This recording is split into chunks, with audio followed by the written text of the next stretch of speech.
Esengotoninga motema ko ba été bozali ebele mokolo ya samedi 21 août 2021 pour Rolanda. Édition ya ngonga beti wapi ba ngonga beti batambolaki pona kolukela bino pe kolengela bino basango oyo bokozwa na mwa ngonga moke mbote na bino. 16e réunion du Conseil des ministres et du gouvernement. Namokamba Miatata Mokondi Félix Antoine Tshisekedi Tshilombo Nanzela.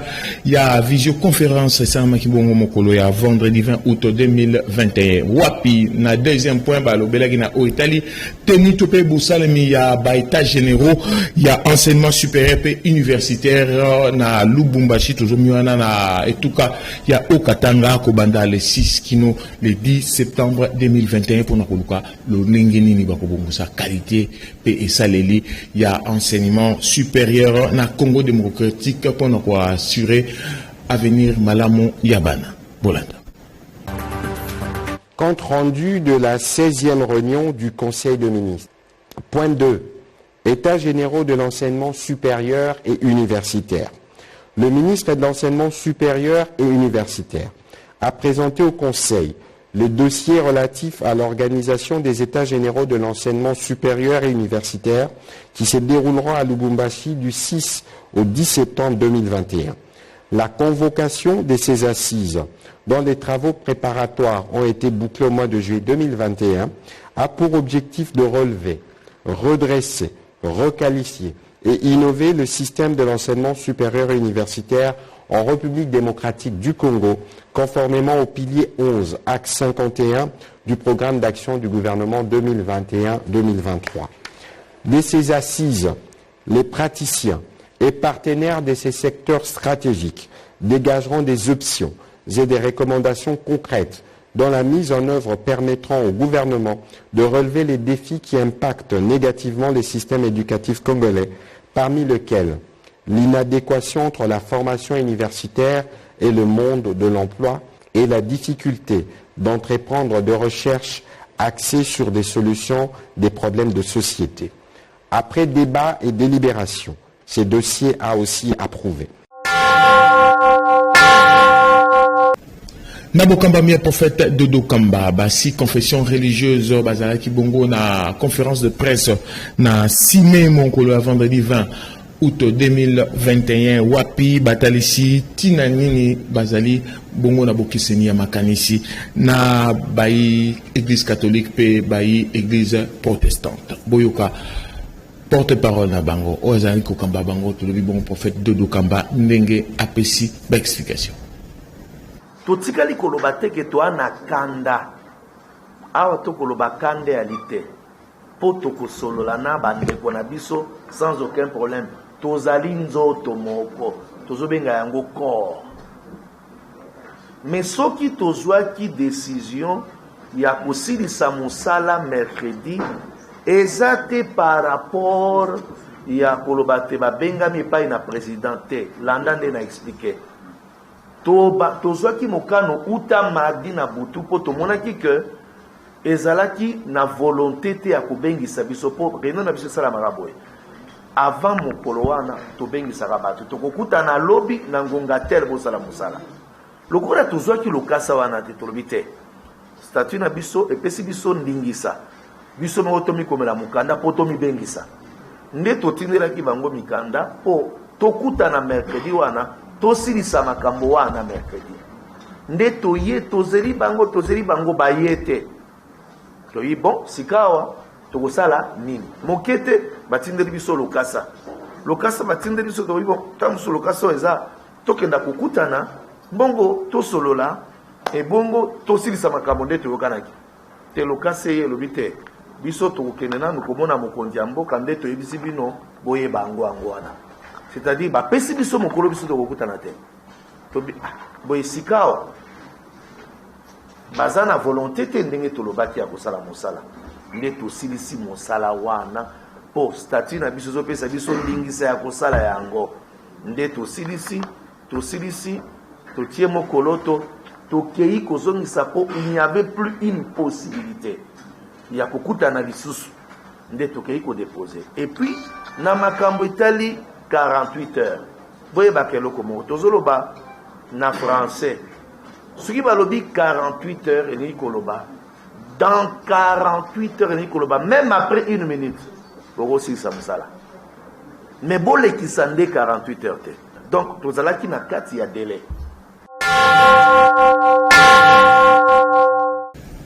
Nangambo na église du Christ au Congo ECC na beaucoup c'est un bongo église protestante nanzela ya Twitter na etalisaki na baponomi ya peuple topé na niveau ya assemblée nationale bakora bongo ko rejeter ba PV oyo basi confession religieuse bakotisaki sima ya réunion na bango basalaki na niveau ya sime wana nyonso pona kusenga ete bakora bongo kozongisa bango na mesa po ete bakoka kozwa bongo large consensus na oitali bongo ba animateur ya seni boyo kangonga ndenge betame pa Yannick Njoki.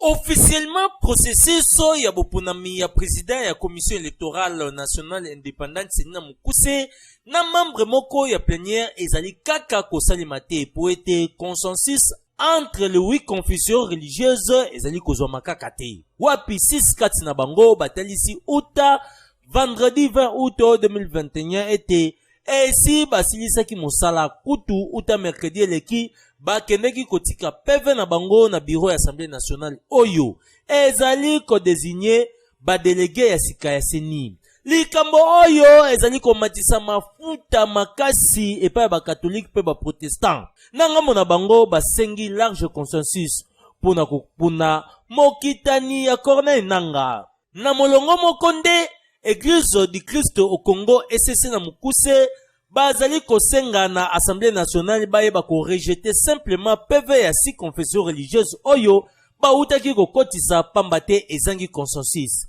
ECC batalisi ete soi-disant PV ya 6 confessions religieuses ezangi valeur juridique yango nyonso esalemi na kozangaka égalité. Bongo Église du Christ au Congo esengi na Assemblée nationale ezala prudente na dossier oyo po ekoki komema crise na kati ya institution. Église du Christ au Congo ebeti PCT na likambo etali statut juridique ya groupe de 6. Pona ECC juridiquement groupe de 6 ezala kate. Kaka sokinde chaque confession religieuse ekeyi na lolenge moko autonome. Kutu article 10 ya loi portant organisation et fonctionnement ya commission électorale nationale indépendante Senina Mukuse ezali ko exiger ete commission oyo ekoki ko présenter candidat président ya seni esengeli ezala na expertise électorale.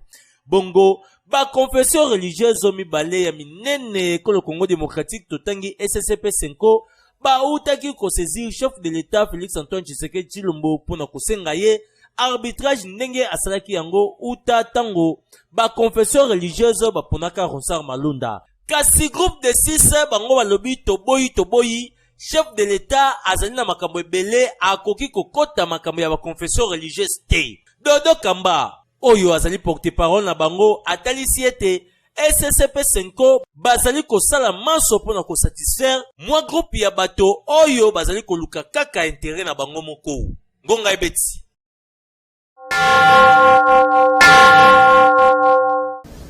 Ministre des droits humains, moi n'amboka maître Fabrice Pouela yamba kibongo nanda kuna ya monsala délégation moko ya ba député provinciaux oyo bayaki kotalisa ye discrimination oyo gouvernement central azali kosala epa bango na oitali bongo lifuti na bango moko ya baimboka oyo bazalaki na délégation yango tutangi bongo na mboka Deyo Nkusu wazali ministre na oitali ministre ya kala na oitali ba relation avec le parlement abetisi ngonga pona kotalisa ete asepeli na initiative oyo azali na miko ya Rosette Nzinga. Délégation à députés provinciaux, il y a quelques provinciaux au Congo démocratique, Bakutanaki, na ministre des droits humains, maître Albert Fabrice Pouela, na cabinet na ya Moussala Wapi, bayaki ko dénoncer traitement discriminatoire ou bazali ko subir face à députés nationaux. Basanza ebele bazwa kalisusu ba émolument na bangote, frais de fonctionnement pété awa lokola papa Moboti, maître Albert Fabrice Pouela, ayoki bango na bokebi pe ala qui était à trouver solution à Lumbango. Honorable Honorable Gertrude Kitembo, présidente de l'Assemblée provinciale de Maniema, azali peko déplorer insensibilité à gouvernement central face à la situation na bango oyo eumeli malgré ba démarche mingi oyo ba mené auprès ya autorité compétente pour na kozwa gain de cause. Na bobimi na bango batalisaki ete baponi komona ministre ya droits humains lokola moko ya ba membre ya gouvernement Sama Lukonde po asunga bango na kozwa ba droit na bango oyo ezali lifuti pe frais de fonctionnement. Ancien vice-gouverneur ya Congo central pe ministre honoraire des relations avec le Parlement de Onkusu azalaki elongo na délégation oyo. Très satisfait na bokutani oyo pe na masolo ndenge elekaki na ministre ya droits humains. Po na ye basible moto ya malamu oyo ayoki bango na bokebi nyonso. Lokola ministre ya droits humains salaire pe ezali droit ya travailleur nyonso. Pambate motoki ya moto esengeli ezwa lifuta na yango. Azali na elikia ete na nzela ya maître Albert Fabrice Puela solution ekozwama na lombango ngonga ebeti.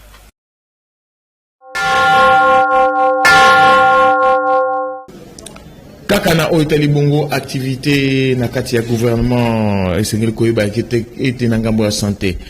Vice-ministre de la Santé publique, hygiène et prévention, tout en bon mboka, Madame Véronique Kilumba, yé à Saraki bon remise ya lo moko ya bakisi na peba équipement médicaux et pas ya gouverneur ya province ya Okatanga pour la lutter contre COVID-19. Bon Saraki bongo na mission officielle oyo azalaki na yango kuna Rachel Mbula Abetsingonga.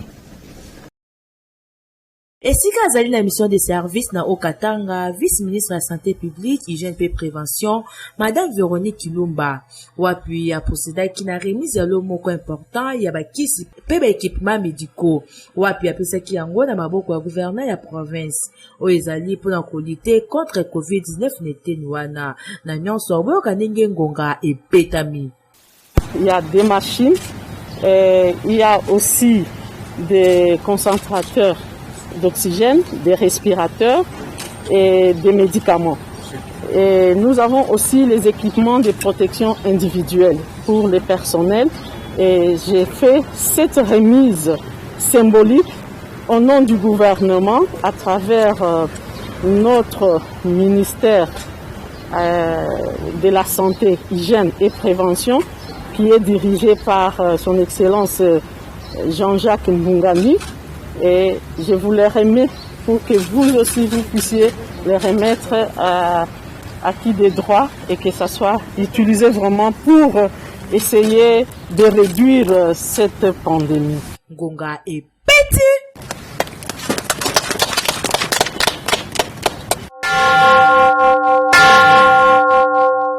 Na basango ya ba parti politique esengeli koyeba ete secrétaire général ya mouvement de libération du Congo mwana mboka Fidel Babala Wando ayambaki na siège national ya parti tozomi wana na commune ya Gombe délégation moko ya parti politique mouvement humanitaire pour l'éveil des Congolais MEC na Bokuse o ekumbamaki na président national na yango mwana mboka Albert Petit oyo bayaki kosolola na ba modalité en vue topé pour kolengela bongo kotambola elongo oyo bango topé partenariat autour ya vision politique ya Jean-Pierre Bemba Gombo président national ya mouvement de libération du Congo. Vision ya président national ya mouvement de libération du Congo MLC na Bokuse tolobi mwana mboka Jean-Pierre Bemba Gombo pour na développement pe émergence ya Congo démocratique ezali ko attirer baimboka pe mangomba politique ebele. Vision yango euti ko benda lisusu parti politique mouvement humanitaire pour l'éveil des Congolais MEC na Bokuse. Oyo endimi na yango kotambola elongo na MLC sous leadership ya mwana mboka Jean-Pierre Bemba Gombo pona kolengela maponomi ya 2023. Simana bango ko yambama epai ya yemoko président national ya parti Jean-Pierre Bemba Gombo, délégation moko ya MEC na bokambami ya président national na yango mwana mboka Albert Petit ekendaki mokolo ya vendredi 20 août 2021 na siège national ya MLC oezwami na commune ya Gombe wapi yambamaki na secrétaire général ya parti mwana mboka Fidel Babala Wando pona réunion moko ya prise de contact. Fidel Babala Wando atalisaki na kombo ya bakadre ya parti esengo oyo azali na yango ya komona ete ba IMEC bandimi kotambola elongo na MLC na bobimi na bango babetaki ngonga boye. Et le qui motivé du surtout ça le choix de MLC et analyse approfondie la situation actuelle que traverse notre pays. Situation politique, économique et sociale.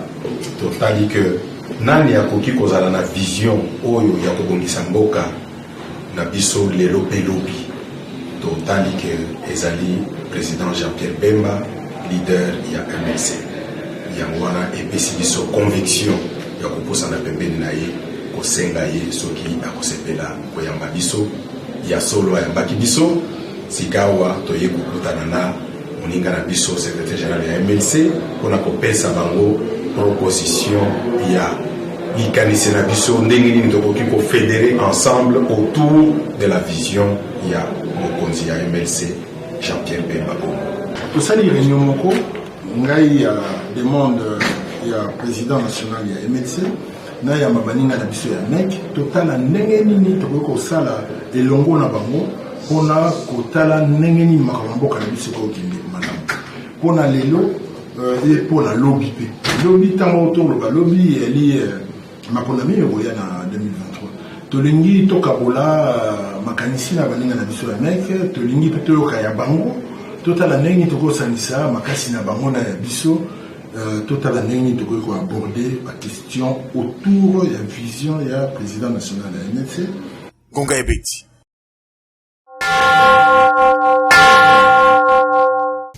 Kakana Oitali bon activité na kati ya mouvement de libération du Congo Single Koyeba était secrétaire général adjoint en charge ya ba finance et logistique ya mouvement de libération du Congo mwana mboka Jacques Lungwana asala ki bon installation ya équipe Oiko Kamba Bongo fédération ya MLC Mbandaka un week-end eleki kuna sur place la chef-lieu ya etuka ya Équateur azalaki accompagné na délégation Makasi Bolanda.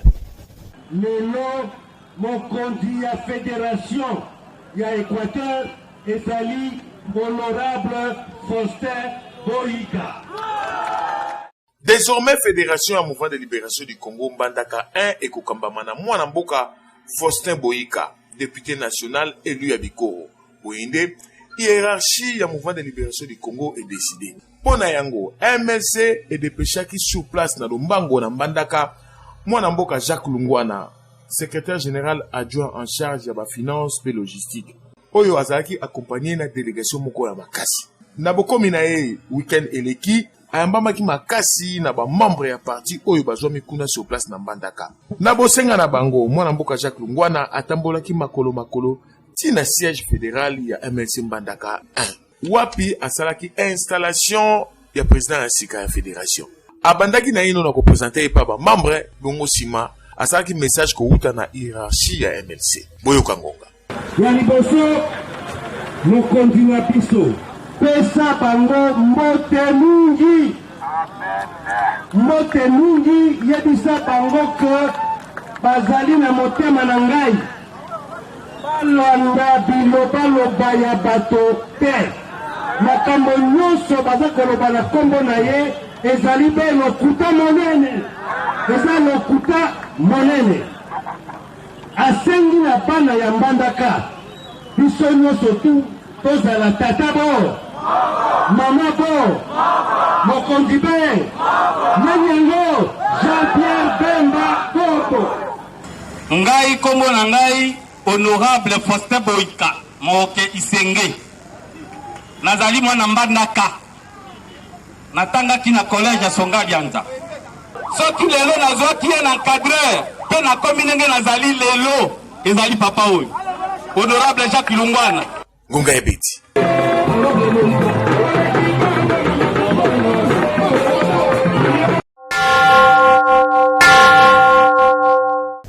La Mouka elengeli marche moko mikolo mizali koya pona ko senga bongo dépolitisation ya seniti na wana Prince Epenge moko ya ba communicateur ya lingongo ba oyo akitaki bongo pene ya Zandu tozami wana na parlement debout ya plateforme politique La Mouka na balabala Itaga croisement Bukasa pona ko sensibiliser babase bolaka.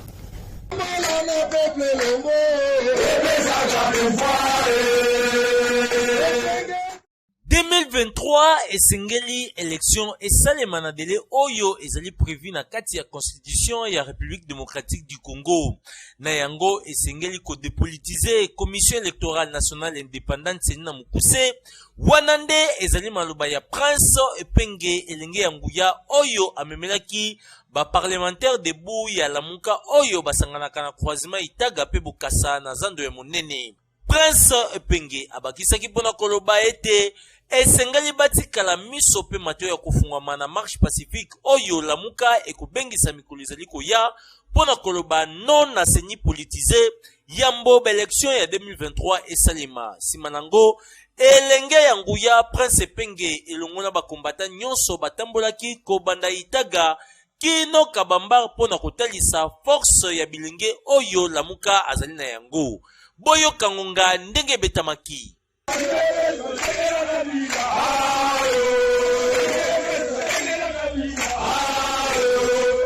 Soki élection ya lité Félix pas kozala soki pas dali ko préparer fort de na ko sa yango lelo biso pese kotika donc yango bomoni toche marche ya monene topesa bino date na mikolo ezali koya awa mpona tobima na Kisasa na toutes les 26 provinces ya Congo.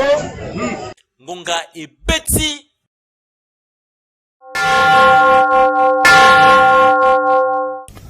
Bayi association Molakisi Bellevue du Congo AMBC na bokuse na bokambami ya président yango mwana mboka Albert Elonga pe vice président yango mwana mboka Molakisi basalaki bongo marche moko pacifique na Delvaux toujours na commune ya Ngaliema pona kosenga bongo exécution topé effectivité ya bokiti ya ba prix ya ba produits surgelés ndakisa ba soso ba Thompson pe biloko mosusu na niveau ya Bawente bolanda respecter au chef de l'État après ça qui va Basolo là qui va ndima qui va priwana mais comme sur le terrain baboy ko teka na ba priwana comme ko ba ke biloko ezate yango moni association de Bellevue du Congo et bimina balabala oloba ke ce qui baboy ba pri au chef de l'État tchaki basonga na mboka na bango yango biso empêcher ko yete mboka oyo zali mboka ya peuple congolais c'est que biso to ko biso bito ko pesa bato wana ba mise en garde ba ete mboka oyo zali mboka na biso na bamboka mosuko mona na matambo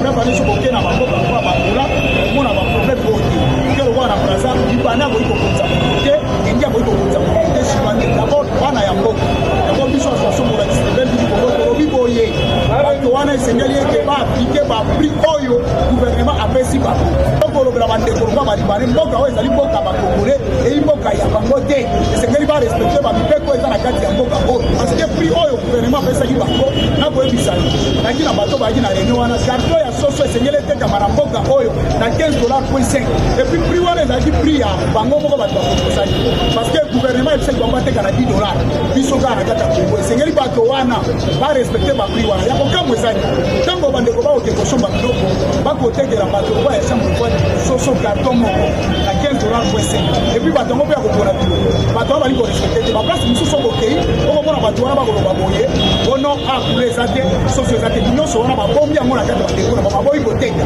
yango wana kosenga na ministre ya économie esengeli ete azala na redevabilité liboso ya peuple congolais ayebi oyo nini bapesaki eloko ya responsabilité biso association Molakisi Bellevue du Congo tokopesa bango 72 heures barespecte baprix wana mboka oyo eyi mboka na bango te mboka oyo ya bakongolais esengeli babénéficie mpona vision ya chef de l'état son excellence monsieur Félix Antoine Tshisekedi Tshilombo et se matérialiser. Esengami na ba politicien batika kokota makambo ya ba chef coutumier kaka ministère ya intérieur elongo na TCND ba zali na ndingisa ya ko régler ba problème ya ba chef coutumier boyende mwana mboka Tungu Kisebe wazali bongo président na TC abetisa kingonga kolandisama na mibeko likondi bolanda na lobi message nazana ngolelo na ezokende tout droit na mitima na cœur il y a chef coutumier de village, chef de terre, chef de groupement et chef de chefferie. Ce qui biso to yebi très bien, bisonde pays, la République démocratique. Sans biso République et Kozalate. Mais to komi manifester na niveau haut to komi le. l'État atomboki abandi konomé ba chef coutumier. L'État atomboki azo remplacer ba chef coutumier en vie. On a problème en 2023. Binmoko boyebi bozaba problème. Tandis que les lobbies sont chef coutumier to croiser bras. Est-ce que tous soutenir notre président de la République?